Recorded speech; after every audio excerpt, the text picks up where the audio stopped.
welcome Dr. Yogesh Bhargava sir. It's been very eminent, no need to have further introductions sir. As a very eminent nephrologist at Premier Kidney Hospital and Transplant Center at Vadodara sir. And today he is going to update us on very interesting topic sir. ACE or ARB, a Game of Thrones or End Game sir. So with this, I hand over the session to Dr. Yogesh Bhargava sir. Sir, please. Yeah, Dice is yours. thank you, Nirav, and Yes. good morning, everyone.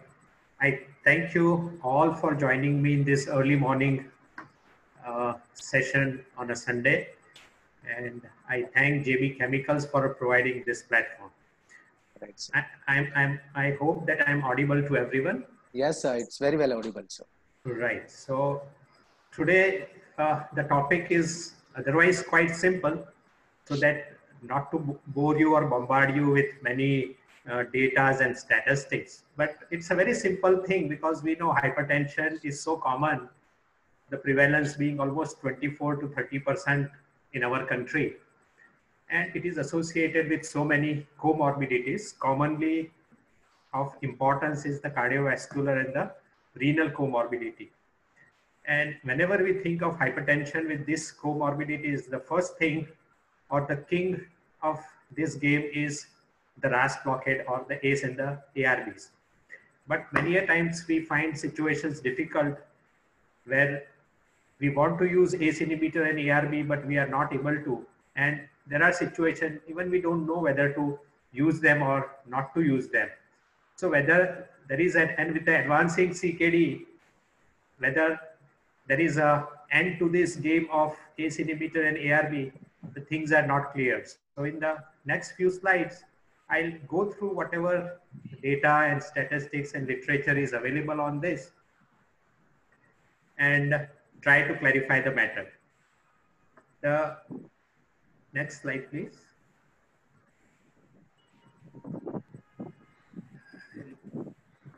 Just a second, I'll shorten this screen view. Yeah.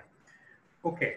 So we start with the background that the prevalence of CKD is quite high and it is increasing world over by approximately 8% per year.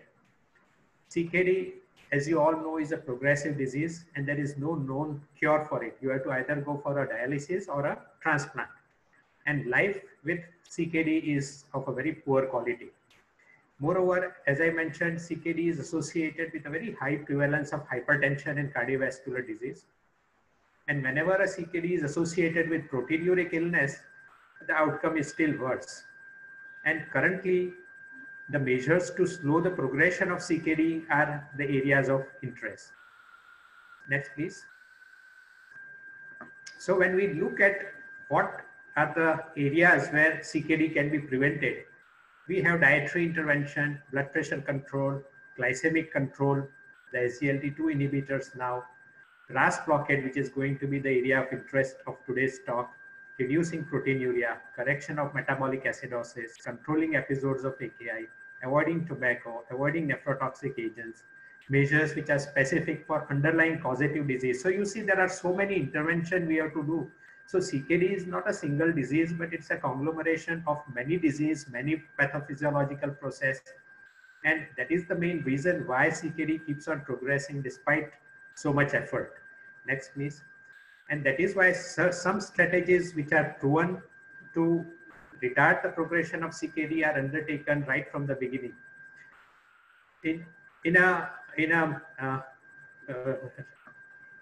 a study reported in Lancet by Matsushita, he reported that CKD and albumin creatinine ratio, they predict the all-cause and cardiovascular disease mortality with a linear relationship of eGFR and albuminuria. So as the GFR reduces and albuminuria increases, the mortality increases. And this was a large study. Next, please. Next, so we have to start at some point to save or to prevent the progression of CKD. And RAS blockade has become the savior and the hero for quite some time. Next, please. When we are using ACE inhibitor and ARB, what are we actually looking at? So we are looking at renal benefits, we are looking at cardiovascular outcomes and benefits. We are looking at mortality benefits, and of course the potassium homeostasis, which is a nightmare for all ACE and ARB users. Next, please. Now let us see what are the evidence in favor of renal benefits. ACE and ACE-ARB are widely used in early CKD for its antihypertensive and antiproteinuric effect. And they are also associated with retardation of progression of CKD. ACE inhibitors and ARB were found to be useful in diabetic kidney disease and proteinuric renal disease. But ACE inhibitors and ARB have no added advantage in non-proteinuric CKD, including non-proteinuric diabetic kidney disease. And there are trials which are supporting their use, but there are also a few trials which have found no benefits in this population. Next, please. So whenever we are using ACE inhibitor and ARB, they are in many clinical trials like the IDNT, ALLHAT, Roadmap. There are so many trials which have shown that ACE inhibitors and ARB reduce new onset proteinuria, they reduce established proteinuria, they reduce rate of decline of GFR, and it also reduces a composite endpoint of doubling of serum creatinine, ESRD, or requiring renal replacement therapy. And all these trials, they were done with a creatinine clearance from 46 to 79 ml per minute. So that is a mild to moderate disease. There are also trials of beneficial effect in proteinuria like the Marvel, the Life, Micro, Benedict, IRMA-2 trial where valsartan, losartan, ramipril, tenelipril, and irbesartan were found to be beneficial against placebo or other agents in reducing proteinuria. Next, please. In a post hoc analysis of renal study, there was a decrease in the risk of end-stage renal failure, and it depended upon the baseline creatinine level. So the risk reduced by 24.6% in patients whose baseline creatinine was 2.1 to 3.6. It reduced by 26.3% in which the creatinine was 1.6 to 2. And it reduces by 35.5% when the baseline creatinine was 0.9 to 1.6 milligrams. So this shows that renoprotective effect of RAS, please the previous slide.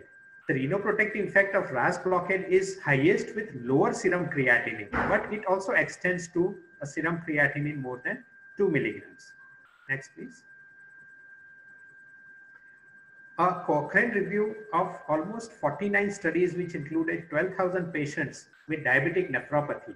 The ACE inhibitors and ARB improved renal outcome like the end-stage renal disease development, doubling of creatinine, and prevention of progression and remission from macro to microalbuminuria, but that too in mild to moderate CKD. So that is a creatinine clearance more than 30 ml per minute, but not in advanced CKD. Next, please.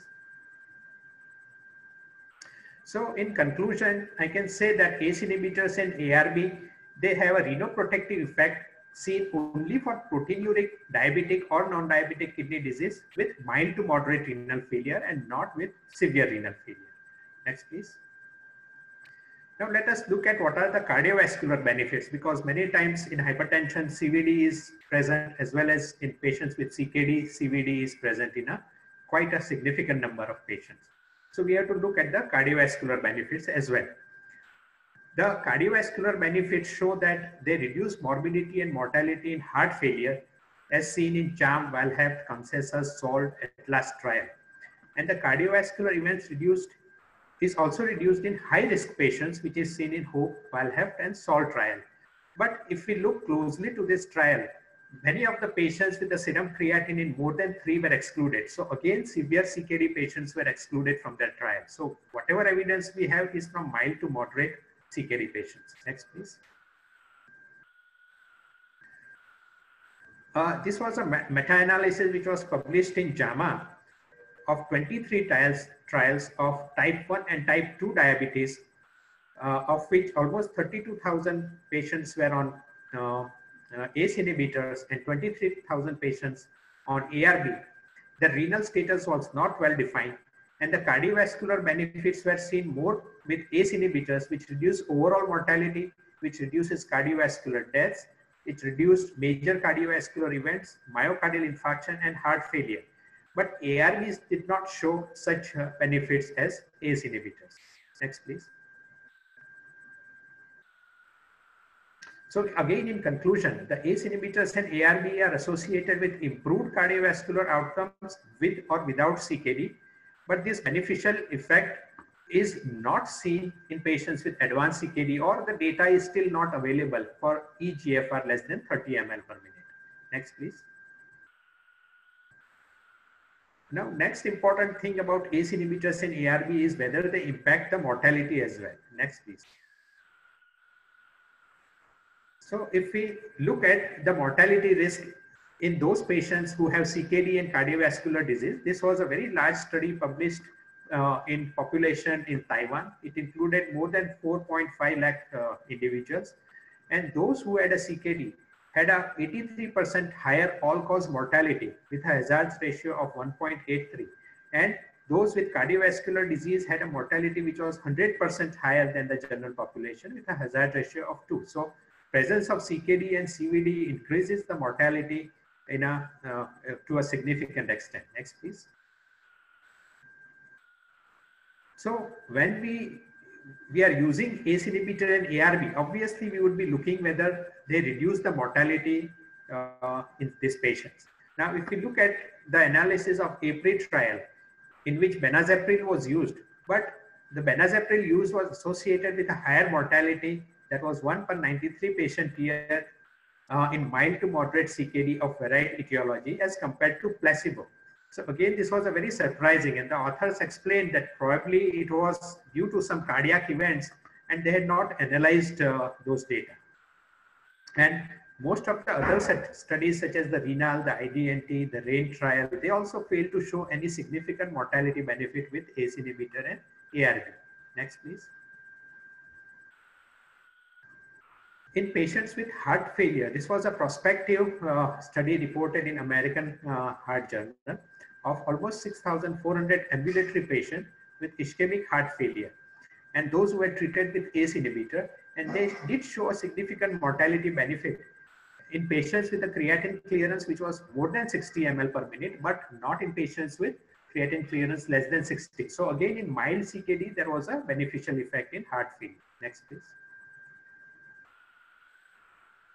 There was a meta-analysis again reported very recently in kidney blood pressure research of about 26 RCT trials involving ACE inhibitors and ARB in terms of mortality benefits, of which 20 studies of ACE inhibitors and 6 studies of ARBs in diabetic albuminuric subjects.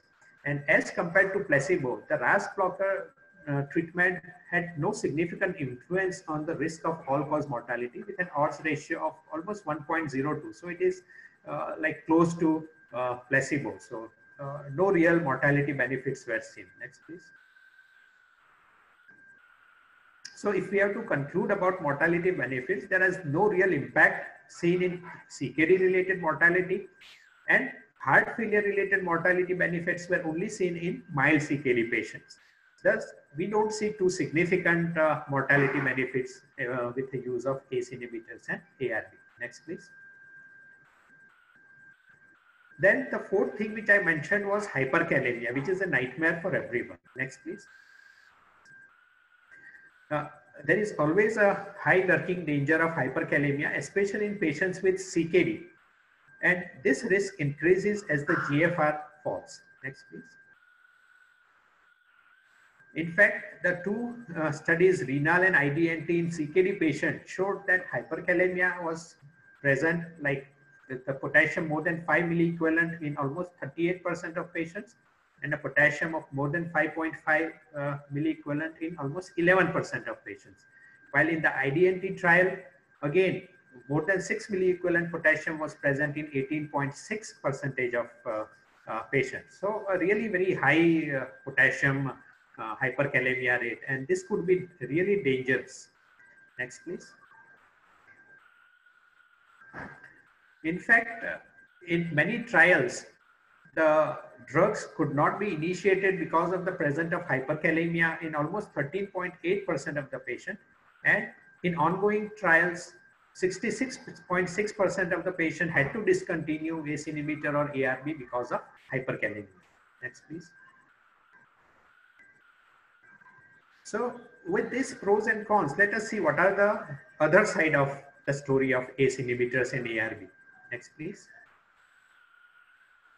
Uh, in a large meta-analysis published in BMJ, which included diabetic patients, and these were the patients largely without microalbuminuria or proteinuria. And here there was no superiority of RAS blockade over other antihypertensive medication to reduce cardiovascular and renal outcomes. Next, please. Even in the CHARM trial, the doubling of serum creatinine was seen in a higher percentage of patients, 6% versus 4% in placebo. So again, there are trials, as I said, where ACE inhibitors or ARB are not too useful. Even in ALLHAT study, that among the diabetic studied, more patients in ACE inhibitor lisinopril group progressed to end-stage renal disease as compared to diuretic chlorthalidone. So almost 25 out of 1500 patients in lisinopril group progressed to end-stage renal disease, while as against 26 out of 2700 patients in the chlorthalidone group. Next, please. And moreover, in a study of diabetic patients in Canada reported in Kidney International, there was an increased rate of end-stage renal disease reported despite a widespread use of ACE inhibitors, and this was a population-based cohort analysis. Next, please. Again, many times we just seem to neglect the elderly patients, and even most of the studies have neglected the elderly patients, and they have not been included as a part of ACE inhibitor ARB trial and on renal outcome. But some trial which used ACE inhibitors in elderly, like the SALT trial, it was associated with greater risk of loss of GFR, and possibly in this patient there could be a vaso-occlusive changes in the kidney of the elderly patient, which could have resulted in worsening due to ACE inhibitor and ARB, leading to progression of kidney disease. Next, please. So whether an ACE inhibitor and angiotensin receptors blockers be detrimental in CKD patients, Macaulay has put his views in this article, and he has stated that ACE inhibitors and ARB often caused unrecognized significant worsening from renal failure in CKD patients, and sometimes this can be irreversible. And it must be acknowledged that there is an increase in CKD and end-stage renal disease happening worldwide, despite the universal application of strategies of renal protection over the last almost 2 decades, and especially with widespread use of ACE inhibitors and ARB. So these are the counter views against the beneficial effect of ACE inhibitors and ARBs in CKD. Next, please. Can we go to the next slide?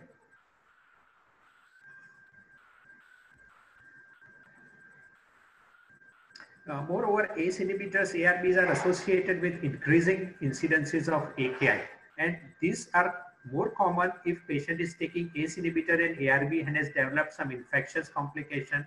There is an exacerbation of heart failure, hypotension or dehydration has occurred. There is an associated renal artery stenosis. In many patients who are hospitalized or given contrast, or they have been prepared for surgery like bowel preparation. So these are the patients who would develop higher incidences of AKI if they are on ACE inhibitors or ARB. Next, please. Again, there are a few controversies surrounding certain markers which have been taken for progression of renal disease. Like proteinuria is not a direct, but it's a surrogate marker, and it has still not been validated to correlate with renal function changes. And there was no renal nephroprotective effect with ramipril when baseline proteinuria was less than 1.5 gram in the RAIN 2 study. And there are always discrepancies in endpoint outcome which showed reduction in doubling of serum creatinine or development of end-stage renal disease, which was reduced with ACE inhibitors, vis-a-vis no reduction in the death rate. So these are strong discrepancies.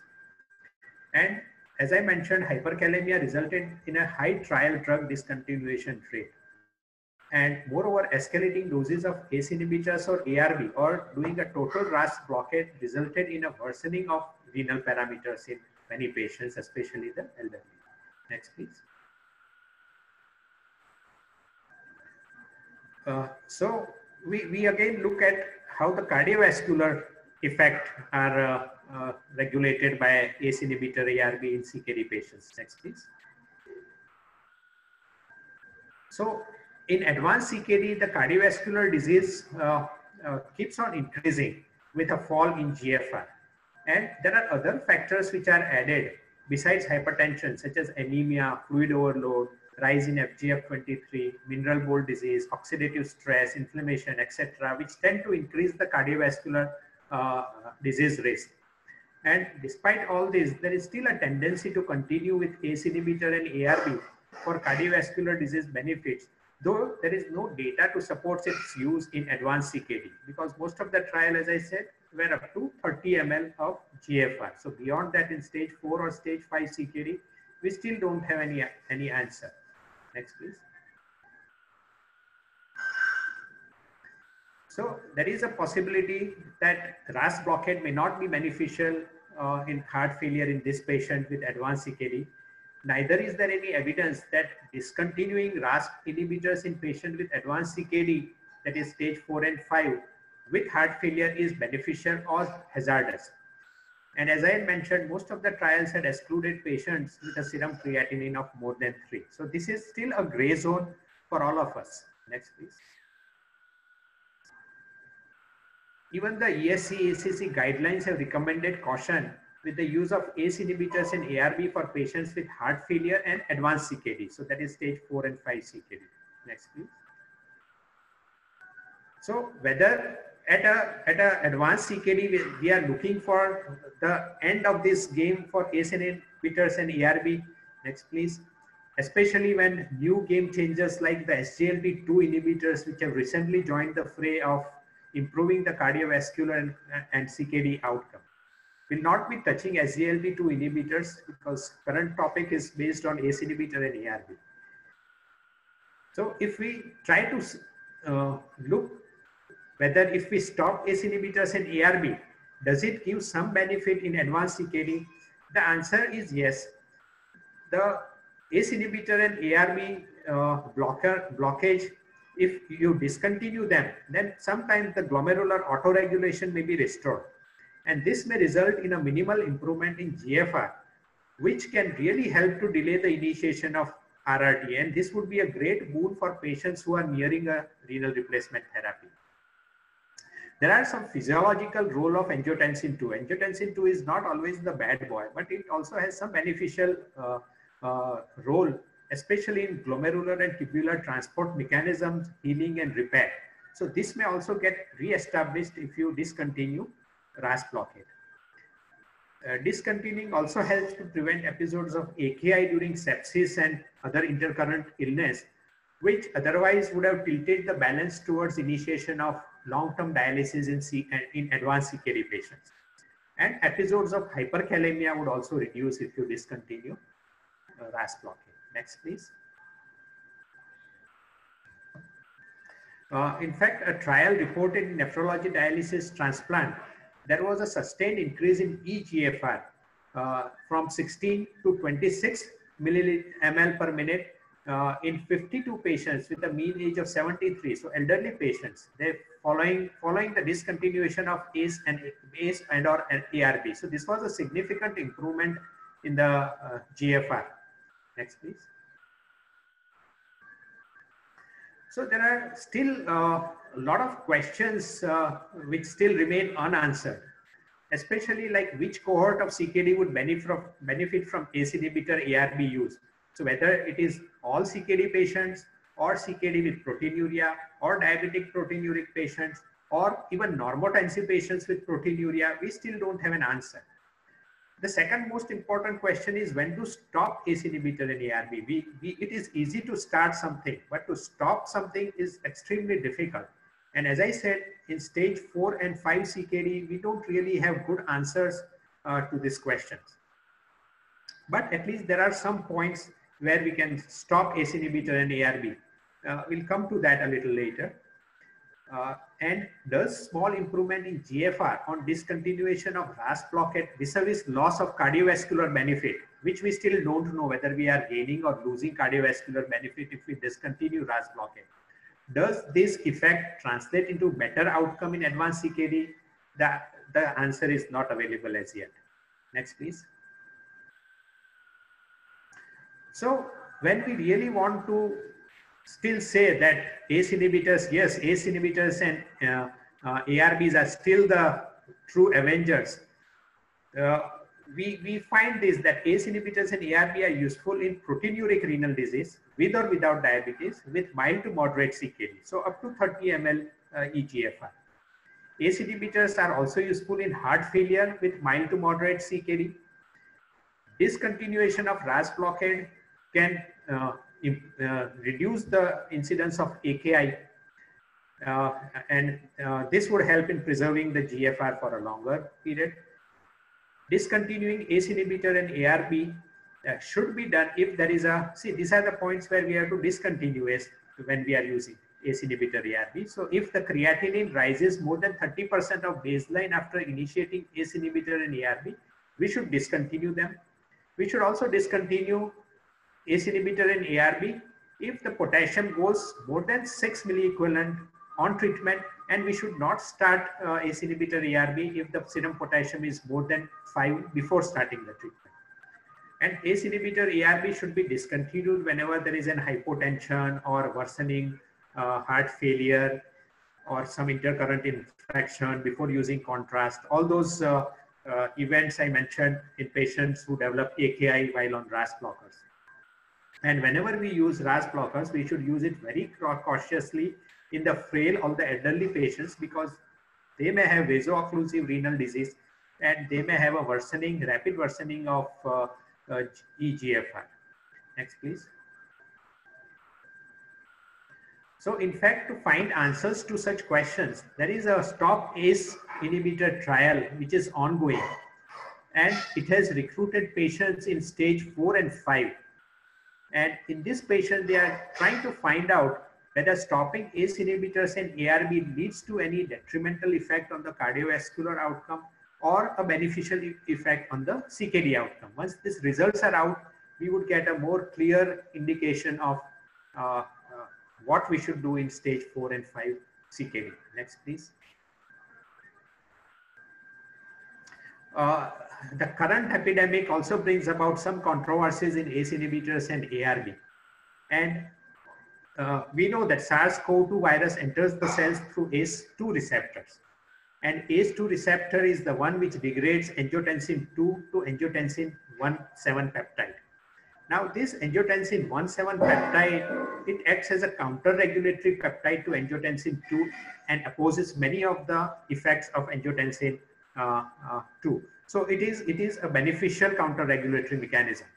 But there was an hypothesis generated that patients on ACE inhibitors and ARB, they upregulate ACE2 inhibitors, so the ACE2 receptors. So whether these ACE2 receptors would allow easy entry for more SARS-CoV-2 virus and result in more serious disease. And second was whether the use of ARB would reduce the severity of COVID-19. So what is the evidence available so far? Next, please. So there have been observational studies on the outcome of COVID-19 in patients with ACE inhibitor and ARB. And 3 good observational studies have been available. And all these studies have shown that the use of ACE inhibitors and ARB are not associated with increased chances of acquiring COVID-19. They are not associated with increased chances of getting severe COVID-19, and they are not associated with increased chances of fatal outcome. And in fact, one study is ongoing. ARBs would be useful to reduce the severity and mortality in COVID-19. The results would be awaited. So let us see what those results should say. Next, please. Thus, from these observational studies, ACE inhibitors and ARB can be continued in patients who develop COVID-19. Next, please. a few words about azilsartan, that is the myotan. It is again a potent angiotensin 2 receptor antagonist. It is effective in blood pressure lowering as a blood pressure lowering agent. It lowers urinary albumin creatinine ratio and lowers urinary angiotensinogen, which is a sign of activated renin angiotensin system within the kidney. It also restores salt sensitivity and restores circadian rhythm in mice, and this can translate into a better blood pressure control, a better morning blood pressure control, and reduction in the events related to morning surge of blood pressure. And it also shown to be improves morning blood pressure, improving morning blood pressure variability and arterial stiffness. So this may have some potential beneficial effect in times to come. Next, please. So thank you everyone for listening patiently to a very small talk which required a real compilation from many areas. Like this real photograph which I took somewhere on the coast of Bali, and it gives a an illusion of a boat which is sailing in the sky.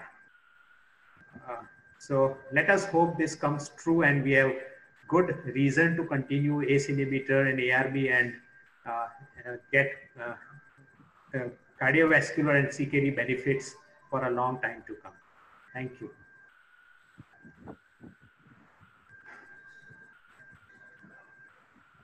Yogesh bhai, I want to ask one question. I am Dr. Jhaveri from Boris. Yes, sir.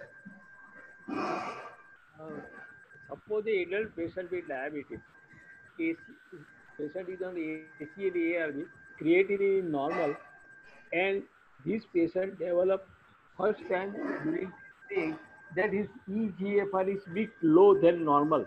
Yes. So what could be because of the drug induced or because of the age induced? He's an adult patient. Right. See, basically only eGFR is abnormal. That is not very, only mild reduction of the eGFR. Right. So basically, I think that all patients who are initiated on ACE inhibitor and ARB should have a eGFR done prior to their initiation. The reason being that if further down the line, if we find that their eGFR is altered, we don't know whether it is because of the drug or because of some other cause. But still, these patients can be followed up and eGFR should be repeated in next 2 to 3 weeks or 4 weeks time. And if you find that the eGFR is increasing more than 30% over the baseline value, then you could still conclude that this could be drug related. Try and stop the drug, that is the ACE inhibitor or ARB. Again, recheck the GFR. If the GFR has reduced in this patient, then yes, there is a possibility it was a drug related. If the GFR has not reduced, then the possibility of some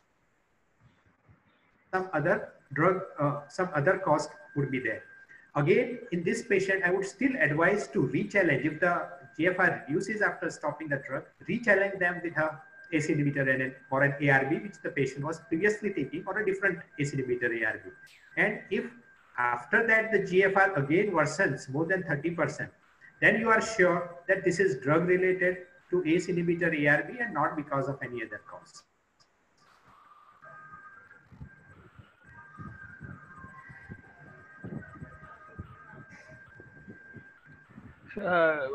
Yogesh bhai, suppose in this type of a situation, we Yes. as SGLT2 inhibitor, right? Yes. But instead of SGLT2 is not a good drug to reduce the blood pressure. In that case, can we go for calcium channel blocker like LN blocker, like Cilacar or anything in this type of situation? Yes. In fact, the first line of drugs include an ACE inhibitor ARB or a CCB or a diuretic. And this is true for almost all associated comorbidities of hypertension. So whether it is a CKD or only a simple hypertension without comorbidities, or with cardiovascular associated cardiovascular diseases or diabetes, you can still use all these 3 drugs, any one of them, as the first line agent. Of course, if there is an established CKD or a cardiovascular problem, then you probably use an ACE inhibitor and an ARB, or a proteinuric renal disease, you still use ACE inhibitor ARB.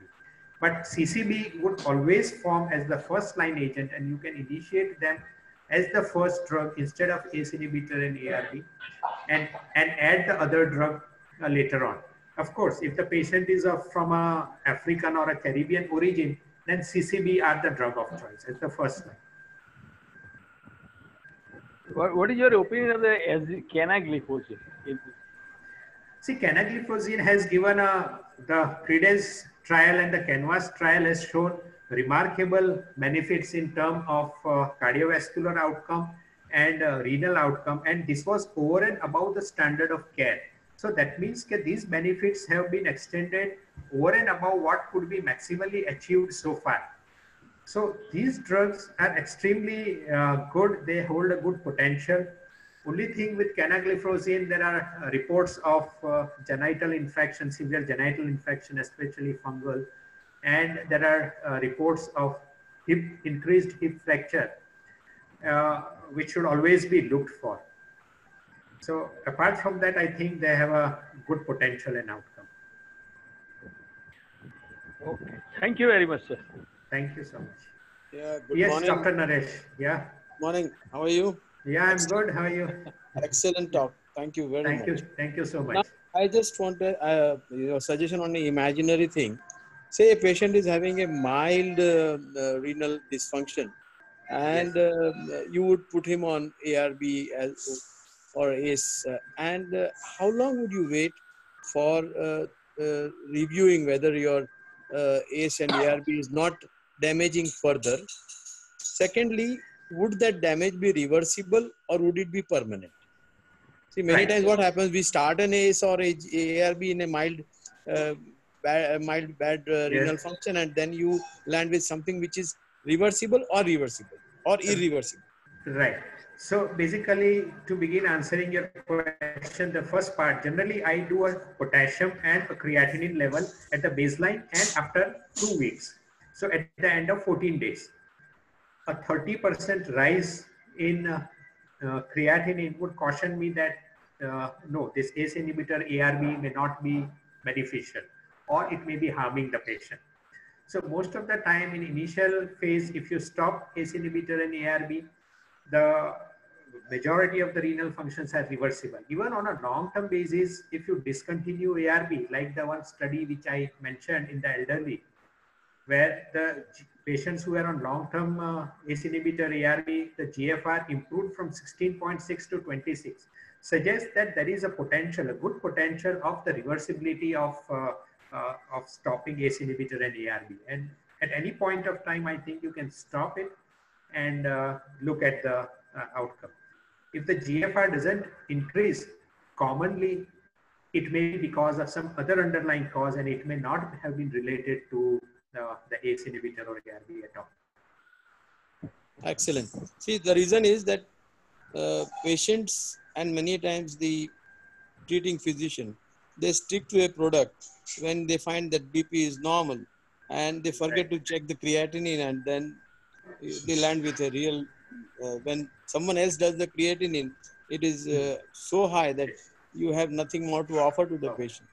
True. So I think there has to be a message taken that one is 14 days, and then at least every 3 months. 2 or 3 months, yes. 3 months, there should be a creatinine repeat when your patient is on a ACE or ARB. Yeah. Creatinine and potassium as well. So I feel it very painful when I see creatinine done 12 months back, 18 months back, in a whole file. Creatinine is not. Very unfortunate. Very unfortunate. That are always an issue. Yeah. Excellent. Thank you very much. I'm you, happy sir. that I joined. Thank you very much. Sir. Thank you, sir. Even, sir, that audience from Sir Valsad, Dr. Kalpesh Joshi, even that audience from Silvassa, one of the very, very senior, Dr. Mukul Vyas is also with us, sir. Yes. Right. So, welcome all these doctors from Valsad, Silvassa. And I hope that this talk is beneficial to some extent to everyone. Thank you very much, Yogesh Bhai, on behalf of the Association of Physicians of Bharuch and Ankleshwar for your excellent talk. Thank you very much. Thank you so Sir, much. and with the end, sir, we honored and privileged to get an opportunity to have this platform through Bharuch and Ankleshwar Physician Associations, where we get an opportunity to launch another one very good combinations. And JB Chemical and Pharmaceutical introducing for the first time in India a very potent combination, and that is Myotin CN. Sir, today we are going to introduce these combinations in the market, and it is a very good combinations of that time tested calcium channel blocker cilnidipine with a very potent ARB azilsartan, sir.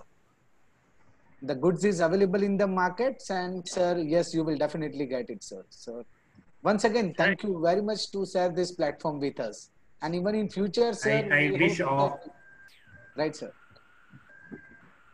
yeah, I wish all the best for this new molecule. right, And I sir. hope that it does improve the outcome in all these patients. Oh, right, sir. Thank you, sir. It's a good combination, I think. Right, sir. Thank you, sir. Thank you very much. Yeah. Thank you, sir. Thank you. We are thankful to JB Chemicals for arranging Right, such sir. nice program.